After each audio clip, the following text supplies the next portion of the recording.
Another day dawns in ancient Egypt, and a man gets up to greet the day. He has a family, responsibilities, and pleasures waiting for him in the day ahead, just like everyone else. But he's no ordinary man. He is the pharaoh, the ruler of the Egyptian empire. So what was it like to be one of the most powerful men in the world? Well, it was very different from being an ordinary citizen of Egypt, and in some ways, not different at all. From the moment the pharaoh wakes up in the morning, they're not alone. That's because one of the defining characteristics of being the king was being surrounded at all times by loyal servants. It wouldn't do to have the king and his family tackle the dirty tasks of day-to-day living by themselves, would it? So the royal palace is staffed by countless servants who each play their own role in keeping the place humming. The pharaoh has help getting dressed, has someone preparing his meals for him, and has someone to bring him anything he wants throughout the day. It's as if he has a classic butler staff, but times 100. And he's not the only one who has help. The pharaoh's family is also surrounded by servants. The queen has her own staff, usually made up of women, to tend to her needs, while the kids are assigned royal nannies and tutors to guide them as they age.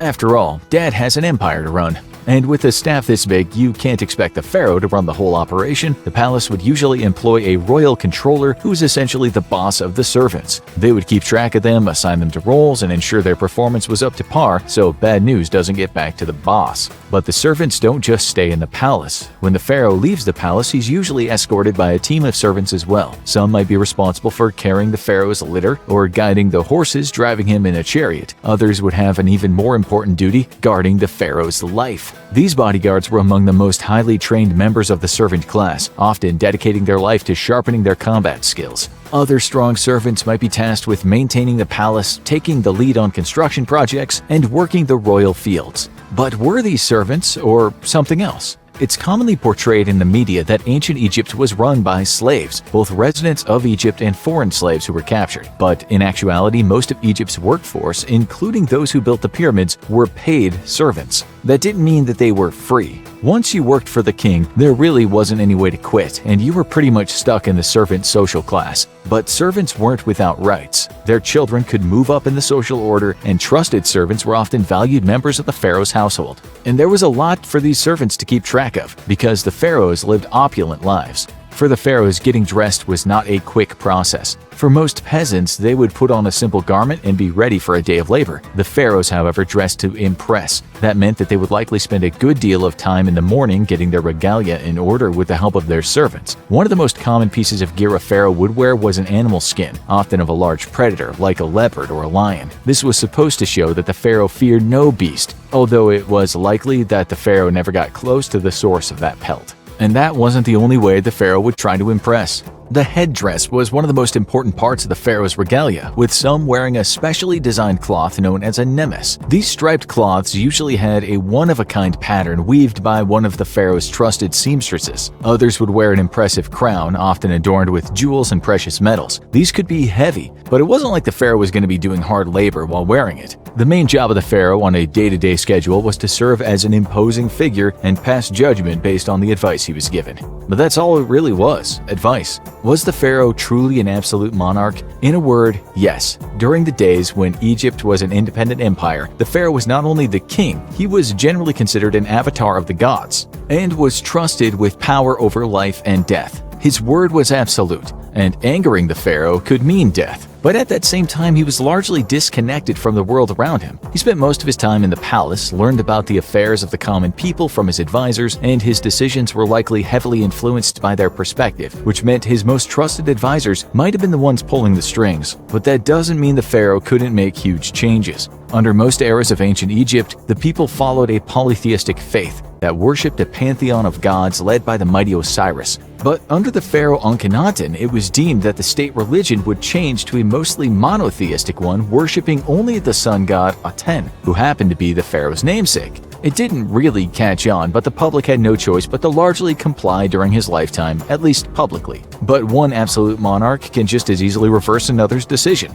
His son, King Tutankhamun, the boy king, almost immediately chose to restore the old religion, and being an absolute monarch can mean major risks. While things largely worked out with the boy King Tut, there was still a preteen on the throne, suddenly, and that could have gone very badly. Fortunately, he was heavily influenced by his advisors and his reign was mostly inconsequential. But while Egypt didn't have too many mad kings that we know of, unlike Rome's infamous Nero and Caligula, all it would have taken was one hereditary monarch who didn't want to listen to his advisors and kept on making bad decisions for things to go south in a hurry. Of course, the advisors and military leaders had a tendency to take over after pharaohs died suddenly, so maybe they were just stepping in before things went too badly. And for future pharaohs, the training began early.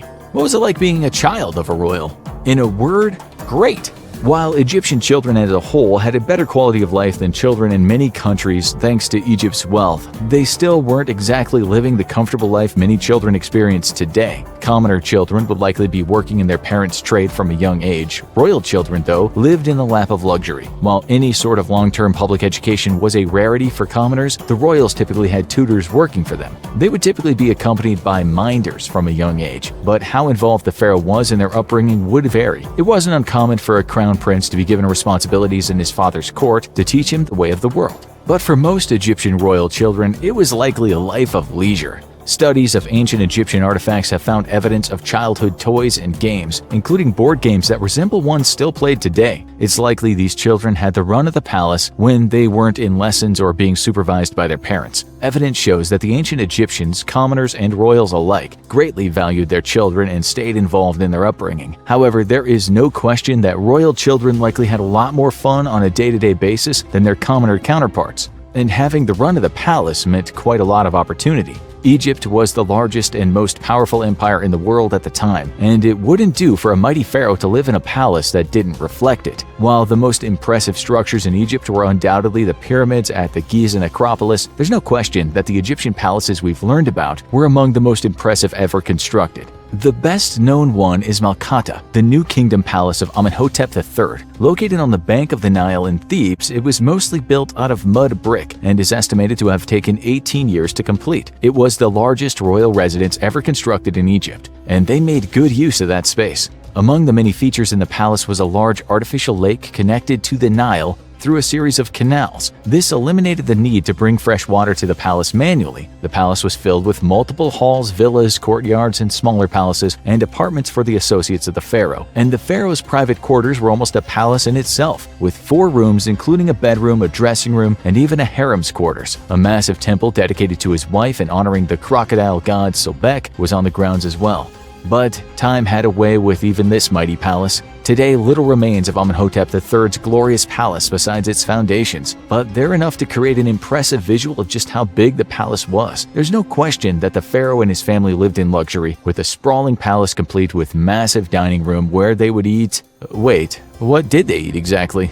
Obviously, the food of ancient Egypt was a very different beast than today's cuisine. Few modern cooking implements existed, and all food was sourced locally. But the food of the pharaohs was still very different from that of the commoners. Commoners didn't have access to many luxury goods, but surprisingly the staples of both were the same, and they both came down to the same crop. Wheat, the largest crop in ancient Egypt, was the stuff of life. The base of meals for all people was bread and beer. The bread was typically made from emmer wheat, while the beer was typically cloudy with plenty of unsifted solids. As such, it was more like alcoholic gruel than Miller Lite that we all know.